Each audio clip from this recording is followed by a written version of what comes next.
During last month's COP26 conference in Glasgow, Scotland became the global focus of action to combat climate change, and the nation's own ambitious environmental targets were lauded. But today some doubt has been cast on the ability to deliver them. It came in a report from the Independent Climate Change Committee, which advises administrations throughout the UK. The report says Scotland's promise of a 75% cut in gas emissions by 2030 is lacking detailed strategies on how it will be achieved. The same goes for the longer-term mission to achieve net zero gas emissions by 2045. The committee believes that major changes are needed across the Scottish economy. The Scottish Government's Net Zero Secretary, Michael Matheson, said he was grateful for the report, which he will carefully consider.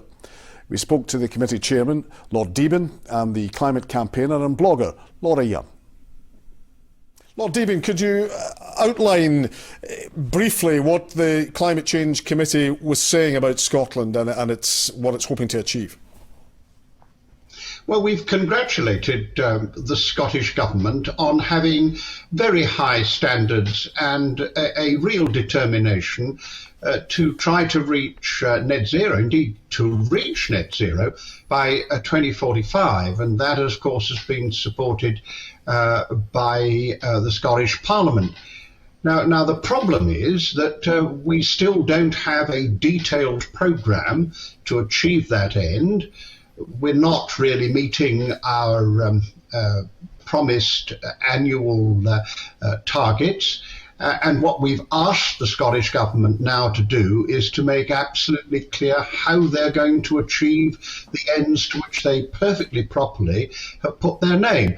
And particularly in some areas, like, for example, land use and transport, a whole series of things where the Scottish Government is setting an example to the rest of the United Kingdom in its aims, but not yet in its clear method of delivering those aims. And Laura, that's part of the question for you. It's all very well setting targets. Yeah, it's great that we have targets and it's good that they are ambitious. But one of the problems is we don't know how to get from A to B. We don't know whether that's going to be with lots of government help, whether that's going to be public or private funding, whether that's down to me as an individual. And we don't know what the policy and the funding is going to look like to get to that point. And that's where the worry comes in, particularly when this is such an urgent issue and when the targets are creeping up. The year's 2030 is not that far away. Realistically, Lord Deben, do you think that some of these targets that the Scottish Government has set out are achievable? Oh yes, I think they are achievable. They are tougher than the ones that we suggested in some areas, but the Scottish Government, supported entirely by the Parliament, has fixed on these, and therefore we are very determined that we will help them to reach them. But the real issue all the way across the board is that after such a successful conference in Glasgow, Scotland is going to be looked at very carefully, not least in this coming year, because during this year, of course, the British government will still be the presidency of the COP, and it'll be very necessary for Alok Sharma to complete that work. And the more that the Scots can show that they're actually implementing what they have promised, the more it will be possible to get other people on board. And that's, after all, what we have to do to make COP26 a real success. Of course, COP was such a big deal here in Scotland, with the world essentially coming to Scotland for that. Is it your sense, Laura, that are you as confident maybe as Lord Deben is that these targets are achievable over the next 10, 15 years? They are possible, but it's whether we are on the right trajectory. And when you look at the history of Scotland and our climate targets, over the last 10 years, since about 2010, we've only met our targets 3 times. So I'm looking at our track record and saying I don't think it's possible with the way that we are going just now.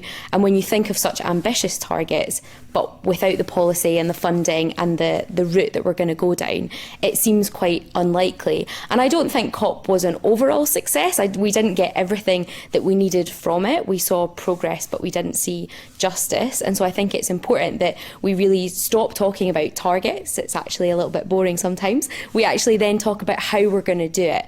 And that's the bit that we haven't received today. And I think that's the bit that's worrying. And so just on a basic level, what would you like to see? What do you think needs to be done, Laura? Just more clarity. When we talk about, for example, car miles are going to be reduced by 20%, what policies are going to be put in place to help that happen? Or is that going to be up to me as an individual to not use my car a fifth of the time that I normally would?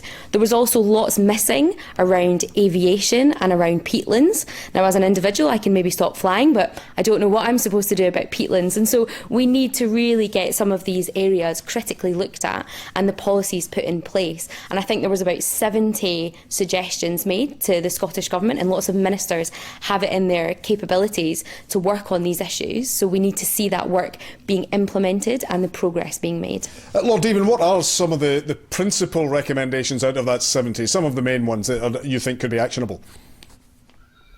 Well, I think the work to be done on the peatlands is a very good example. We have got to recover the value of our peatlands through whole of the United Kingdom by 2045. And Scotland has a particularly important part of that. And we very much believe that Scotland must really get on with it. And also with land use generally, it's terribly important that agriculture is much more able to sequestrate, to take in carbon, which will be part of the answer. Now, there really is no land use policy that has yet been detailed. And I think that Laura is absolutely right. The issue is that people cannot know what to do unless you have the detailed arrangements. And it will be the government working with private sector. Individuals, we must all play our part. But you can't solve these problems unless the government really gets down to delivery. And my one word all the time now is delivery. We need both to be optimistic that we can do that, but we also have to have that other word, apocalypse, in our minds, because frankly, if we don't achieve this, then we really are signing the death warrant of our planet. Is it too late, Laura, almost certainly for 2030, to start putting these plans in place if they're not already there? It can't be, and we can't use that language, because as soon as we start talking about things being too late, we start to be defeatist and give up. The point is, it is possible. We just need to get moving now. We're already a month on from COP. Soon we'll blink and we'll be a year on from COP, and it rolls on like that. And so the important part is we just need to start setting these things in motion right now and use that legacy of COP as a springboard, and the UK presidency more largely, to really get that momentum moving. And is it your feeling, Laura, that the public will go with this? If we start saying, right, you stop using your car so much, you stop using this, you stop using that, will the public buy into it? I would change the language from stop to move over to. Nobody wants to have to stop doing things, but actually it's about a transition, a just transition for everybody. And I think people are on board. Ever since we've had the Blue Planet movement, people have been concerned about plastic and waste and the climate. And I think it's important to know that the public are on board, but we need a little bit of help.